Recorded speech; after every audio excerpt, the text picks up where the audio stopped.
Bonjour à tous, bienvenue sur Le Prof de Pharma, une page qui vous offre du contenu pharmaceutique clair et pédagogique.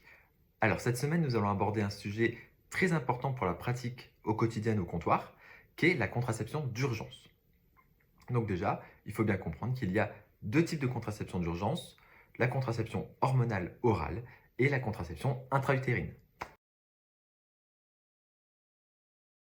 Alors, commençons tout d'abord avec la contraception hormonale orale, qui est la plus répandue et délivrée actuellement.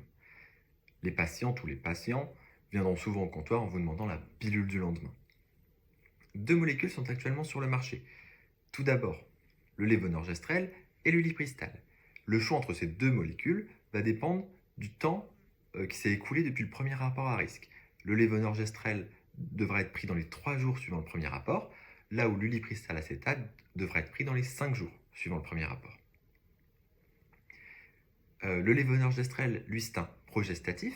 Il va donc, de façon assez classique, agir par inhibition de l'ovulation et de la fécondation. En revanche, le lipristal acétate, lui, est un peu différent. C'est un modulateur sélectif des récepteurs à la progestérone. Il va donc inhiber ou retarder le pic de LH. Et les études ont démontré qu'il pouvait retarder de 5 jours ce pic de LH, d'où son intérêt dans les 5 jours suivant le rapport. Et en inhibant ce pic de LH, il inhibe ainsi l'ovulation. Les effets indésirables sont assez similaires pour les deux molécules. On va retrouver des saignements utérins, un risque de tension mammaire ou encore de douleurs pelviennes. Certains médicaments peuvent être contre-indiqués avec ces molécules. C'est notamment le cas du millepertuis, qui est une plante qui va être inducteur enzymatique, donc diminuer l'efficacité du traitement, ou encore la carbamazépine. La prise de cette contraception d'urgence peut venir amoindrir l'efficacité d'une contraception classique, hormonale je veux dire. Dans ce cas, il est conseillé d'utiliser un moyen mécanique type préservatif jusqu'au retour des prochaines règles. Une nouvelle prise peut aussi être conseillée s'il y a eu un vomissement dans les 3 heures suivant la prise. Ok ? Donc, dans quel cas est pris en charge cette contraception d'urgence? Ça, il faut bien l'avoir en tête, il faut bien le comprendre. Toute femme se présentant au comptoir en demande d'une pilule du lendemain doit repartir avec sa pilule, et ça de façon gratuite. Il n'y a pas d'âge, il n'y a pas de conditions. Toutes les femmes sont prises en charge à 100% et sans ordonnance. Ok?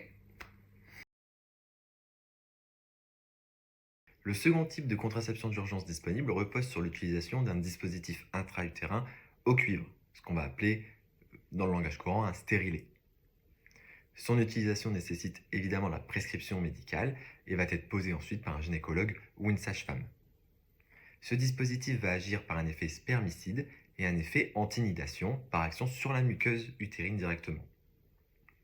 Il peut être posé dans les 5 jours suivant le rapport à risque, tout comme le lipristal, et peut ensuite rester en place pour servir de contraception régulière.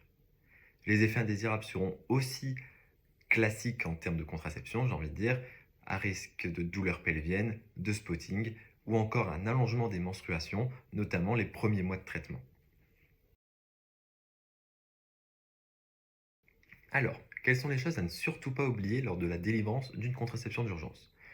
Toute contraception d'urgence doit être délivrée avec une brochure d'information. Cette brochure contient notamment des numéros utiles, que ce soit des centres d'écoute, des centres de dépistage, etc. Il ne faut pas oublier que la contraception d'urgence peut être délivrée dans des cas un peu bénins de oubli de pilule, etc. Mais il peut aussi être délivré dans des cas un peu plus complexes, comme un viol, etc. La délivrance d'une contraception mécanique peut aussi s'avérer utile en complément, notamment chez les moins de 25 ans pour qui cette contraception est prise en charge à 100% par la sécurité sociale. La contraception d'urgence peut être, donc on l'a dit, utilisée en cas d'oubli de pilule.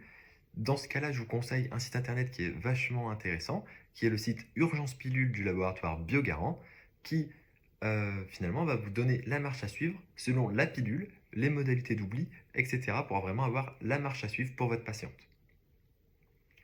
Dans tous les cas, la prise d'une contraception d'urgence n'est pas fiable à 100%.